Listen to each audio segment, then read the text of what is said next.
Okay, to clean up the bike, I'm only using a few products, being the traffic film remover, some water and degreaser, and an iron remover, and also my foam cannon, a few brushes, and a wash mitt. These are the results after washing the whole thing.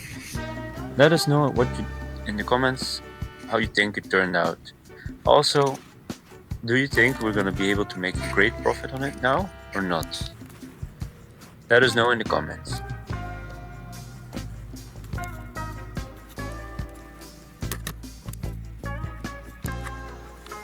This thing looks way better right now.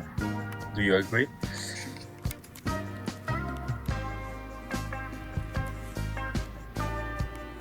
However, even though this thing is looking mint now, if we can't rebuild the engine and get it to run, this whole project flip might be a big flop instead of a flip, and I might lose all my money.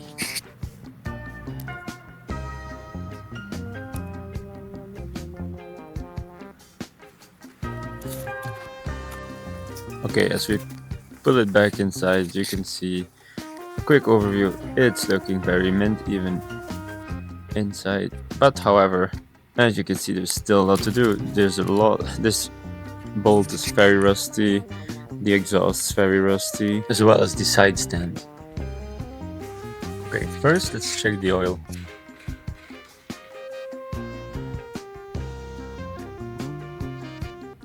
As you can see, the oil is very clear and it doesn't smell of fuel, which is good. Okay, because this engine didn't run, first thing I want to check is the cylinder head, and as you can see, this bolt is loose. Yikes.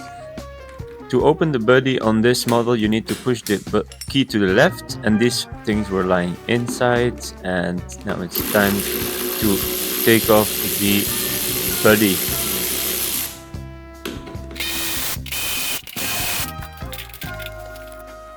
As you can tell, there's a bunch of sand and dirt embedded in this whole bike.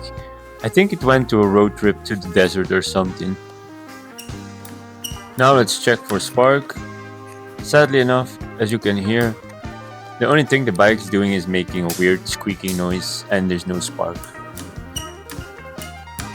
So the next logical thing to do is take the multimeter, put it on 20 volts DC, and measure out the battery. Since there was only 11 volts, I decided to plug it up to the charger. Also, if you're trying to remove these fenders, don't forget to remove this clip, and most importantly, this motherfucker. This one is pretty good, it's hidden pretty good, but without this one, it won't come off. And with it removed, it goes as easy like this.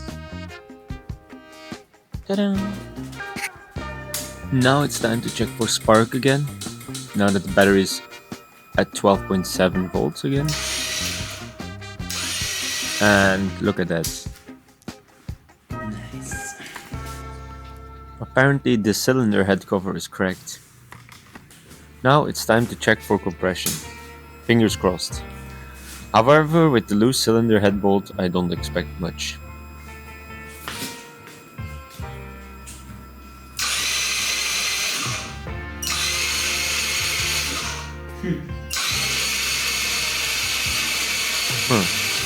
Well, at least the seller didn't lie about it having low compression. Time to remove the cylinder head. And I've been literally spending 2+ hours trying to get this frame of the engine, since this was the first time ever I did it. So yeah, to anyone who's trying to do the same or has struggled with it, you're not the only one. And yay, finally we got it.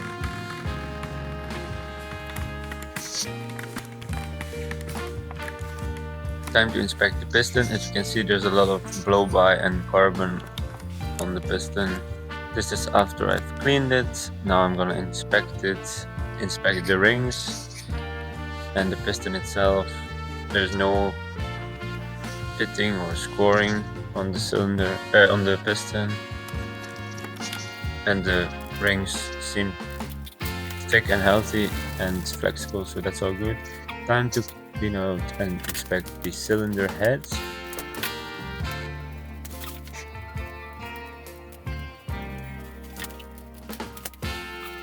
And everything seems to be fine on this as well. Now it's time to clean up the cylinder surface and clean up and inspect the cylinder itself. Now it's time to lube up and install the whole top end. Enjoy this satisfying time lapse.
Okay, as we're inspecting the cylinder studs, we can see that this one is severely stripped. Now I have two options. I can put a new thread in, but then it's gonna be even smaller, and add small screws. So that's exactly what I'm gonna try to do. Also, what's your way of fixing stripped cylinder head studs or any other bolts? And this is the main question. Will this be the issue of the low compression? I think it will, but we're never sure. So this might just be a very big W or a very big L, depending on what compression we get to read after we securely bolt down the cylinder heads. What do you think it's gonna be? Let us know in the comments.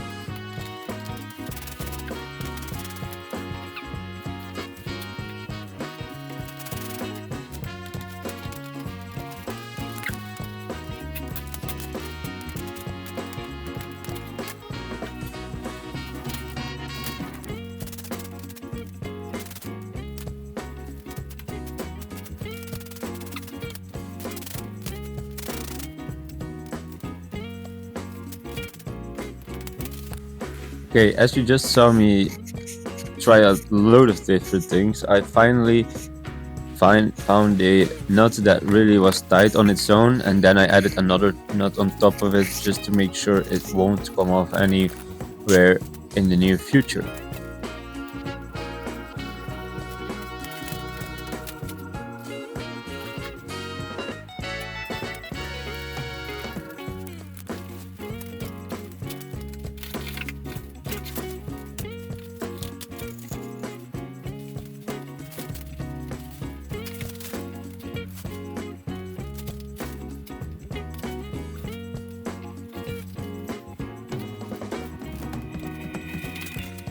Okay, now that we've securely bolted down the cylinder and cylinder head, we're gonna adjust the cam clearance, and also the cam timing is aligned already. I did that a few minutes ago.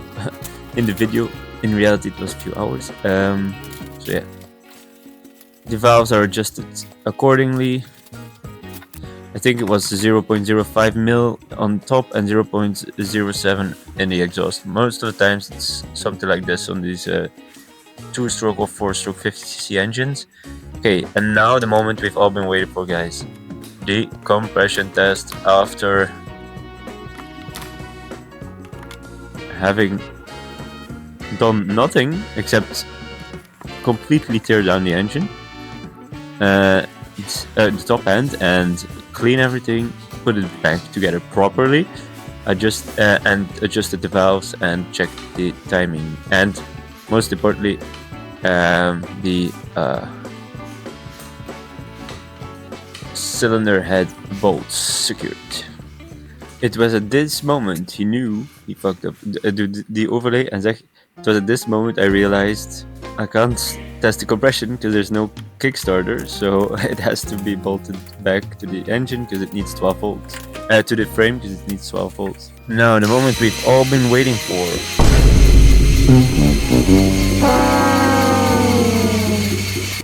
As you might be able to tell, the compression was still ultra low. Are we doomed? Is this project gonna be a huge fail? Keep watching. What I did after this is just simply recharge this battery because it was kinda flat, I noticed with my multimeter. And this is the results.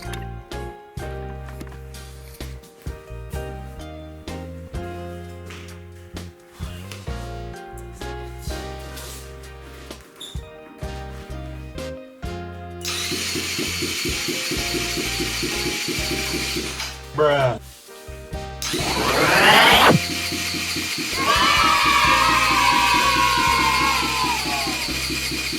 Bro, I nearly had a panic attack. Always hold the throttle, that's what I was doing. And that's why now it goes up. So yeah, we're finally sitting at a decent compression. Hallelujah. Okay, so now we know we have good compression. But the question remains, will this bike run?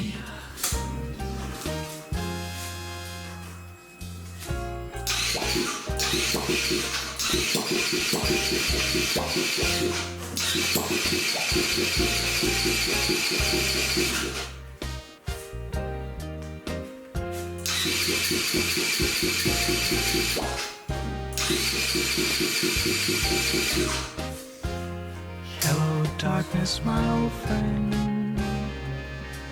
I've come to talk with you again.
Okay, just to be sure, I'm gonna swap the oil first and spill half of it on my ground because that's what I like doing.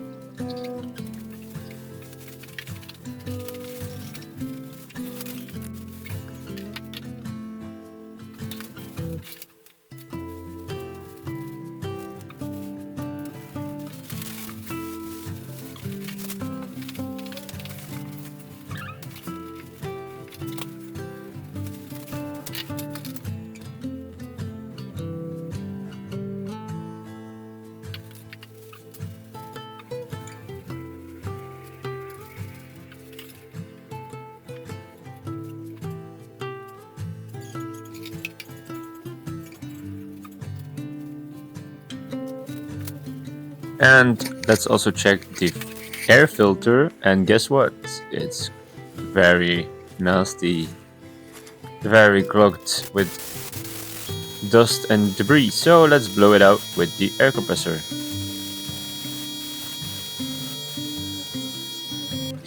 Okay, so now we have compression, we have a fresh fuel filter and fresh oil. Let's see what it does now.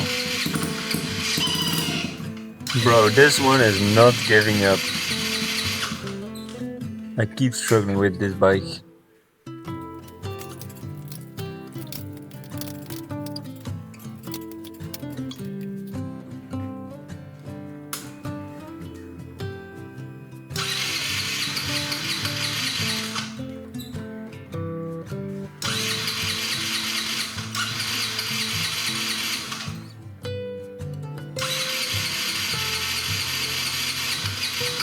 Bro, when is this thing gonna start? What am I doing wrong? If you know, let me know in the comments. Oh my god, it's finally showing some sign of life.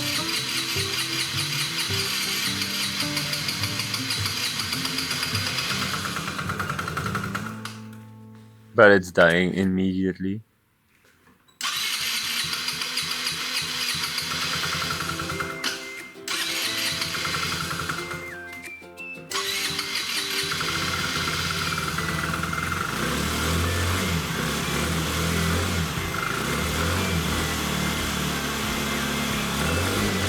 Yeah, buddy! A great success! I like it very much. It's finally running, guys.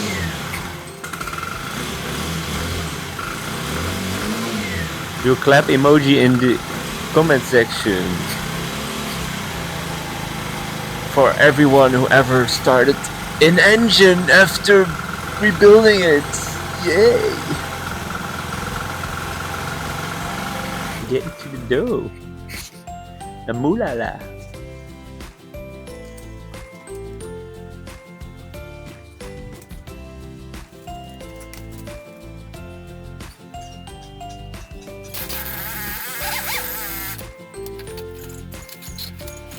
Oh, bro. That's typical life of working on motorcycles. You think you fixed it, and then you realize there's more to be done. But yeah, at least now it's running a little bit. It's idling. Just doesn't rev and it dies, but okay. Time for the next step. That's your mentality, guys. That should be your mentality. Always, if something goes wrong or something, 9 out of 10 times when you fix something, another thing pops up. That's just the way it goes, and you don't freaking quit until you've fixed it all.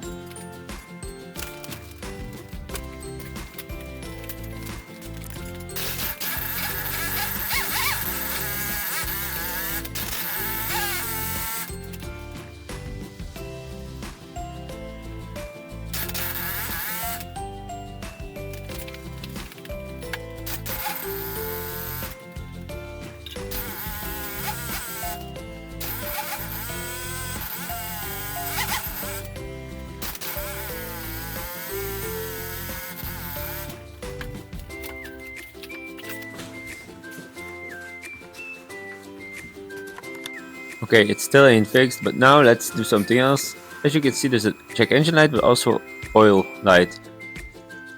You can fix it by pressing the one button and then the set button, keep holding it, and then it's gone. Yay! Then I tried to read it out with the OBD2 reader, but nothing showed up. And I also did some research in the background, and I was just thinking logically, and I was like, I think it's just starving of fuel, and since it's fuel injected, I looked up how to clean fuel injector, and that's exactly what we did. So let's do that now, and let's see if this will finally fix our bogging and the bike dying.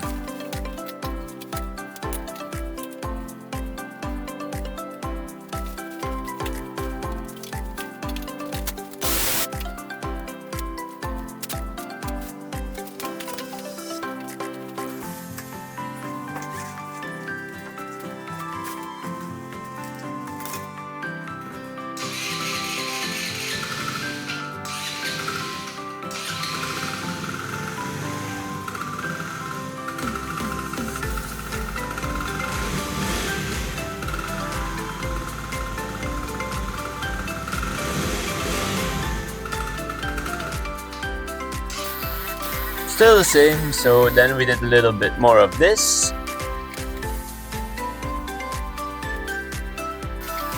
And this.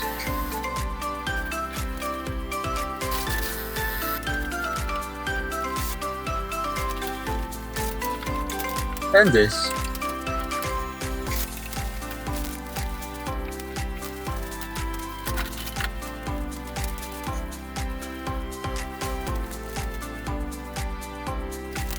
And now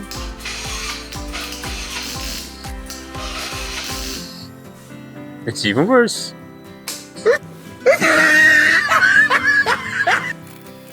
Okay, now let's just have a look at the paint, see if we can polish out these scratches. But sadly enough, we couldn't. We removed the minor scratches and made the paint gloss more, however, but the real deep scratches we could remove, which is logic. Now let's tackle this semi-rusty, semi-crusty exhaust and bolts.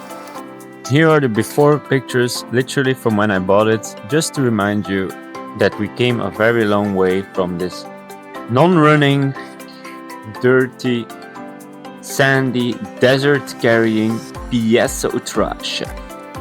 Okay, now sadly I didn't record the actual fix, the thing that fixed the bike, but I'm gonna tell you. So after just blowing out, after spraying some brake cleaner into the fuel injector, it was a bit better, but not great yet. And a few days later, I did the same thing. I let some fuel, I let it sit a bit, and then afterwards I blew it out with compressed air. After that, I tested the fuel injector when it was not on the bike. So just you plug out the fuel injector and you crank the engine, and then you see how much and what spray comes out of there. And that's how I finally fixed the issue, guys. This is the bike finished completely. I didn't record a few things like painting of the exhaust and stuff, which I'm sorry for, but sometimes you're so busy and you forget stuff. This is even without the exhaust, as you can see. But coming up now is the final product. Hope you enjoy. Okay, as you're able to tell, hopefully, the bike isn't that dirty and sandy anymore. There's no more, it's not anymore carrying half a desert. And also, will it run? Look at that, on the button. Literally did a half-hour test drive without turning off the bike and going full speed and everything, testing everything, and the bike drives and looks as good as new, guys. Literally. It's also not old, it doesn't have a lot of miles on it. Oh, it did have a lot of miles. It has like 10,000 kilometers or like 8,500 miles on it, and that's why I actually sold it without making that much profit. I'm gonna be honest, because it was winter time, first of all, and second of all, it has a pretty high mileage, and third, not least, this is in Belgium we have two types. You have a bike that goes 45, like 40 miles per hour, and you have a bike that goes like 15. And here in Belgium, sadly enough, this one was 15, which also make it sell less quick. So just to run out the numbers for you guys, finish off the video, we bought it for 400. We spent zero money on it, literally just fixed it, just a little bit spray paint, and the rest was just wrenching, and we ended up selling it for around 650 euro. Lastly, it's time for the JoffreyMotors only flip score. So the bike is the Sim Mio 2023 non-running Desert Storm. The work was around 1 full week of 8 days, 8 hours a day, which equates to 7 out of 10. The profit, only 250 euros. So profit 4 on 10, which gives us a final score of 11 on 20. If you enjoyed the video, subscribe and click left if you want to see my worst flip ever. Click right if you want to see my best flip ever.